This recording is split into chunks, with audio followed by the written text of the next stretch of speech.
ಕಾಂಗ್ರೆಸ್ ಸಭೆಯಲ್ಲಿ ಬಾಂಗ್ಲಾದೇಶದ ರಾಷ್ಟ್ರಗೀತೆ.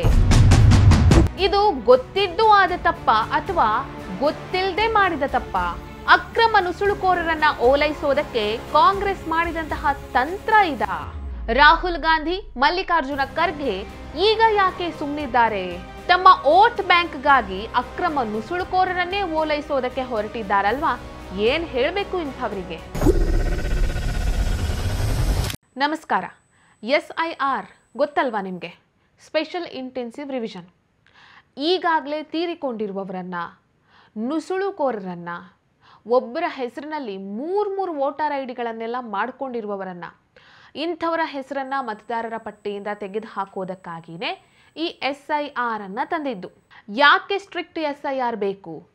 ಯಾಕೆ ಮತದಾರರ ಪಟ್ಟಿಯನ್ನ ಸ್ಟ್ರಿಕ್ಟ್ ಆಗಿ ಪರಿಷ್ಕರಣೆ ಮಾಡಬೇಕು? ಯಾಕೆ ಅಕ್ರಮ ನುಸುಳುಕೋರರ ವಿರುದ್ಧ ಕಠಿಣವಾದ ಕ್ರಮವನ್ನ ಕೈಗೊಳ್ಳಬೇಕು? ಎಲ್ಲ ಪ್ರಶ್ನೆಗಳಿಗೆ ಉತ್ತರ ನಿನ್ನೆ ಸಿಕ್ಕಿದೆ.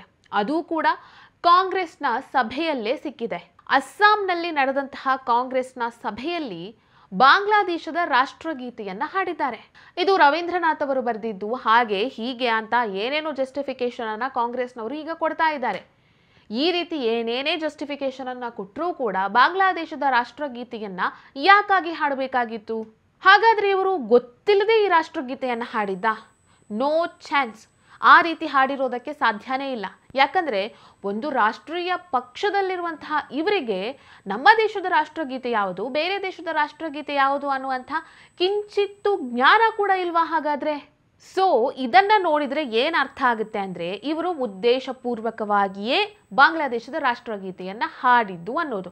ಹಾಗಾದ್ರೆ ಬಾಂಗ್ಲಾದೇಶದ ರಾಷ್ಟ್ರಗೀತೆಯನ್ನ ಇವರು ಯಾಕಾಗಿ ಹಾಡಿದ್ರು? ಯಾಕಂದ್ರೆ ಅಸ್ಸಾಂನ ಮುಖ್ಯಮಂತ್ರಿ ಹಿಮಂತ ಬಿಸ್ವಾ ಶರ್ಮಾ ಅವರು ಯಾವಾಗ್ಲೂ ಹೇಳ್ತಾ ಇರ್ತಾರಲ್ವಾ, ಅಕ್ರಮ ನುಸುಳುಕೋರರಿದ್ದಾರೆ, ಅವರ ವಿರುದ್ಧ ಕಠಿಣವಾದ ಕ್ರಮವನ್ನ ಕೈಗೊಳ್ಳಬೇಕು, ಇತ್ತೀಚೆಗೆ ಅಕ್ರಮ ನುಸುಳುಕೋರರ ಸಂಖ್ಯೆ ಹೆಚ್ಚಾಗ್ತಾ ಇದೆ ಅಂತ. ಆ ನುಸುಳುಕೋರರನ್ನ ಓಲೈಸೋದಕ್ಕಾಗಿಯೇ ಇವರು ಬಾಂಗ್ಲಾದೇಶದ ರಾಷ್ಟ್ರಗೀತೆಯನ್ನ ಹಾಡಿದ್ದು ಅನ್ನುವಂಥದ್ದು ಈಗ ಸ್ಪಷ್ಟ ಆಗ್ತಾ ಇದೆ. ಸೊ ಇವರು ಗೊತ್ತಿಲ್ಲದೆ ರಾಷ್ಟ್ರಗೀತೆಯನ್ನ ಹಾಡಿದ್ದು ಅಂತ ಹೇಳೋದಿಕ್ಕೆ ಬರಲ್ಲ. ರಾಹುಲ್ ಗಾಂಧಿ ಅವರು, ಮಲ್ಲಿಕಾರ್ಜುನ ಖರ್ಗೆ ಅವರು ಈ ರೀತಿ ಬಾಂಗ್ಲಾದ ರಾಷ್ಟ್ರಗೀತೆಯನ್ನ ಹಾಡಿದವರ ವಿರುದ್ಧ ಕಠಿಣ ಕ್ರಮವನ್ನ ಕೈಗೊಳ್ಳಿ ಅಂತ ಹೇಳಬೇಕು. ಒಂದು ವೇಳೆ ಇವರು ಹೇಳಲಿಲ್ಲ ಅಂತ ಹೇಳಿದ್ರೆ ಇಟ್ಸ್ ವೆರಿ ಕ್ಲಿಯರ್, ಇವರು ಬೇಕಂತಾನೆ ಅವರನ್ನ ಓಲೈಕೆ ಮಾಡೋದಕ್ಕಾಗಿಯೇ ಹಾಡಿದ್ದು ಅನ್ನೋದು ಸ್ಪಷ್ಟ ಆಗುತ್ತೆ. ಇನ್ನು ಈ ಘಟನೆಗೆ ಕುರಿತಂತೆ ಈಗ ಸೋಷಿಯಲ್ ಮೀಡಿಯಾದಲ್ಲೂ ಕೂಡ ತೀವ್ರವಾದ ಚರ್ಚೆ ನಡೀತಾ ಇದೆ. ಕಾಂಗ್ರೆಸ್ನ ಈ ನಡೆಯನ್ನ ಎಲ್ಲರೂ ಕೂಡ ವಿರೋಧಿಸ್ತಾ ಇದ್ದಾರೆ. ಯಾಕಾಗಿ ಇವರು ಬಾಂಗ್ಲಾದೇಶದ ರಾಷ್ಟ್ರಗೀತೆಯನ್ನ ಹಾಡಬೇಕಾಗಿತ್ತು? ಕಾಂಗ್ರೆಸ್ ಏನಾದ್ರೂ ಬಾಂಗ್ಲಾದೇಶದ ಅಕ್ರಮ ನುಸುಳುಕೋರರನ್ನ ತಮಗೆ ಮತ ಹಾಕುವಂತೆ ಬೇಡ್ಕೊಳ್ತಾ ಇದೆಯಾ ಅನ್ನುವಂಥ ಕಮೆಂಟ್ಗಳನ್ನ ಕೂಡ ಮಾಡ್ತಾ ಇದ್ದಾರೆ. ಒಂದ್ ಕಡೆ ಬಾಂಗ್ಲಾದೇಶ ನಾರ್ತ್ ಈಸ್ಟ್ ಅನ್ನ ಕಬಳಿಸೋದಕ್ಕೆ ಪ್ರಯತ್ನ ಪಡ್ತಾ ಇದ್ರೆ, ಇನ್ನೊಂದು ಕಡೆ ಕಾಂಗ್ರೆಸ್ನವರು ಬಾಂಗ್ಲಾದೇಶದ ರಾಷ್ಟ್ರಗೀತೆಯನ್ನೇ ಹಾಡ್ಬಿಟ್ಟಿದ್ದಾರೆ ಅಂತ ಸಿಕ್ಕಾಪಟ್ಟೆ ಜನರು ಉಗೀತಾ ಇದ್ದಾರೆ. ಸೊ ತಮ್ಮ ವೋಟ್ ಬ್ಯಾಂಕ್ಗಾಗಿ, ತಾವು ಗೆಲ್ಲೋದಕ್ಕಾಗಿ ಬಾಂಗ್ಲಾದೇಶದ ನುಸುಳುಕೋರರನ್ನೇ ಓಲೈಸೋದಕ್ಕೆ ಹೊರಟಿದ್ದಾರಲ್ವಾ?